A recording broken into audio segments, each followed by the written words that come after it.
Hi, my name is Imre Biro. I'm an STS engineer in the STS Center of Excellence, and today I'd like to give you a quick introduction to the STS Build Package Editor. For this demo, I have two windows open, the Build Package Editor itself and an STS configurator in Excel. The configuration is a simple T2 with RF, nothing special about it. This is what we are creating the build package today.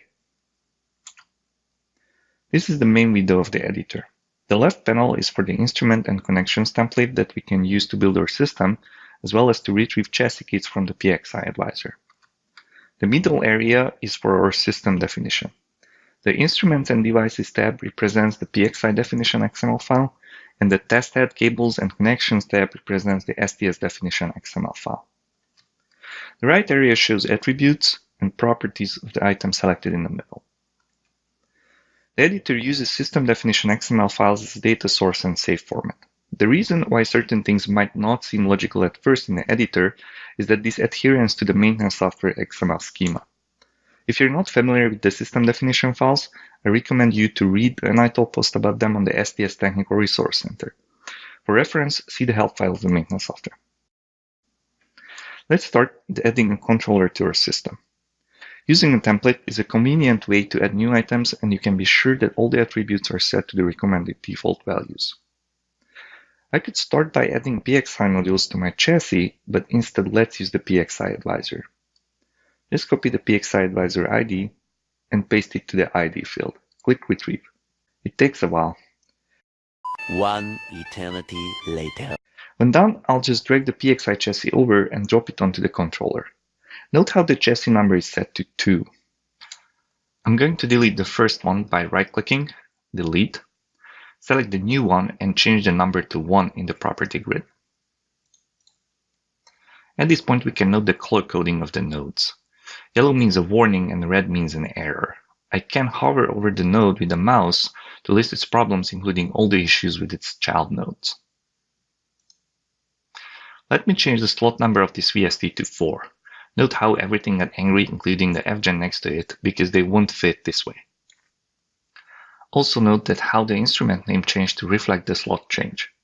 If you use the standard naming convention for the instruments, as it is set by default, the editor will auto rename instruments to match their location.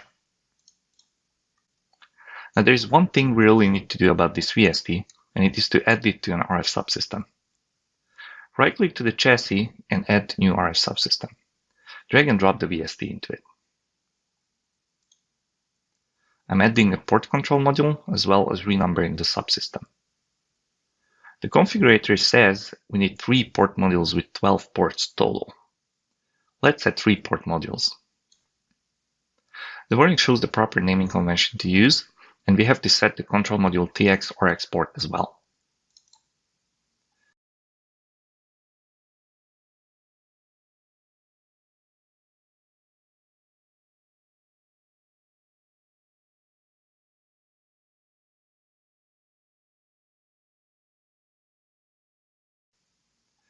It's about time to save. I'll just hit File, Save As, create a new folder and click OK.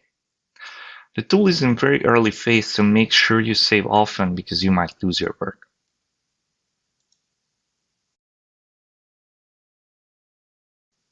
I'll get the second chassis ID, paste and retrieve. Drag the chassis to the controller. MIXI controllers are not populated from the PXI advisor, so I'm adding an 8381 from the templates. Now it's a good point to mention the specified attributes section of the property grid. These show whether an optional attribute is specified or not. In this case, I have the ignore attribute specified and it is set to true. The 4113 doesn't have ignore specified and it's not showing. We need to set ignore to true for the MIXI ports and anything else that doesn't show up in MAX as a measurement instrument. With this, our PXI definition is complete. Let's go to the other tab and set up cabling. There's going to be some new concepts here, even if you know the system definition files. First, I'm dragging a system cable from the template list to either to the cables or the logical connections node. The PSU and DMM connections require an instrument to be selected.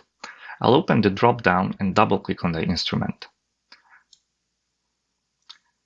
the 4110 for the system PSU, and the 4081 for the system DMM.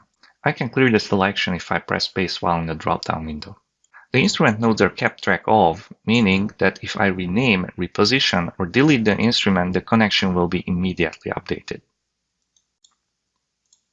Let's observe what we have now. I'll save, and from the Publish menu select Show XML. That will open the saved system definition files. By the way, I highly recommend using Notepad++ for viewing and editing these. Looking at the STS definition XML, we can see Springpin System SMU and Springpin DMM connections, but there is no mention of the physical system cable. Please note the cable part number attribute though. This is an entirely new layer added to the build package editor. Based on the cable part number, the instrument channel, and/or the Springpin block selected, the editor groups logical connections together to show how physically these will be connected in the tester. This adds extra complexity, but it is required to do certain checks for errors, and most importantly, to be able to generate a connections list. The logical connections in the STS definition tell the maintenance software where certain endpoints are connected to, but doesn't necessarily describe how exactly physically that is done, which is crucial information for assembly. The cables and the logical connections nodes show the connections respectively that have been assigned to a cable or not. In order to print the proper connections list, you have to have all connections assigned, meaning an empty logical connections node. Let's continue with the system SMU. This one is a bit trickier. There is only a logical connections template for the system SMU. I'm adding it, as well as adding a 24-inch high-precision cable for the 4139 that we're using as the system SMU. We have 2 of these boards in the tester. The 4 connections in our SMU cable represent the 4 branches that connect to a single Springpin block. That's what a single pogo cable is. I'm going to delete 3 of these since we only have 2 boards and one needs to use the system SMU connection. I'm going to copy the cable part number of the connection already in the cable and set it to the system SMU connection. Now you see the system SMU got a cable assigned, but the editor thinks these are 2 separate cables since they are connecting to different pogo blocks. Let's fix this.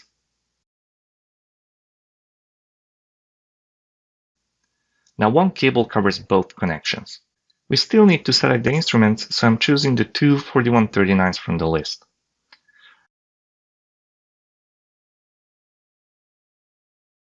The last thing to do is to observe the channel assignment. The system SMU is, how it should be, connected to channel 0 of the pogo block, while the other SMU is channel 1. The editor has an error check if there is a channel collision. Also, we're getting a warning that not all 4 cable branches have been connected, but that's okay for now. Let me add some other stuff quickly.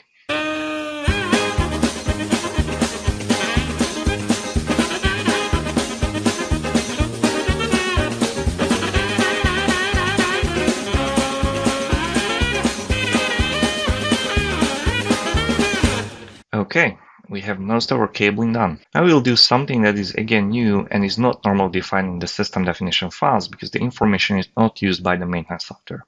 We're defining internal connections. First, I'll add the MIXI cable to connect our 2 chassis together. I'm simply selecting the 2 MIXI boards, and that's it. Next are the aux power supply cables for the 4110 and 4113 PSUs. These are connected to the internal power supply terminals of the test head. Again, I'm adding these cables from the template list. As the internal connection origin, I'm simply selecting the 4110 PSU. You can see the connector name aux is already filled out. The internal destination instrument is tricky. I'm just double-clicking on the topmost system node. This gets me test head as the instrument. What this means, based on the other fields, is that we are connecting the 4110 aux connector to the test head Combicon 12V minus terminal via the black cable end. I do the same with 12V plus and the red. Now we have our power cable set up. Process is the same for the 4130.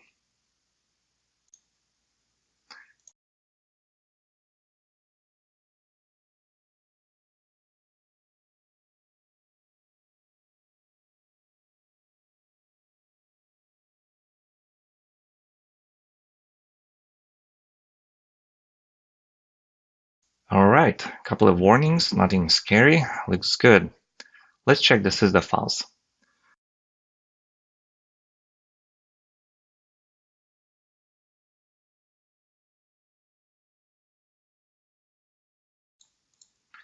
We can also validate against the original XML schema stored in the semi-server using the validate menu. And now comes the magic. Let's publish our results. I'm going to publish Springpin map.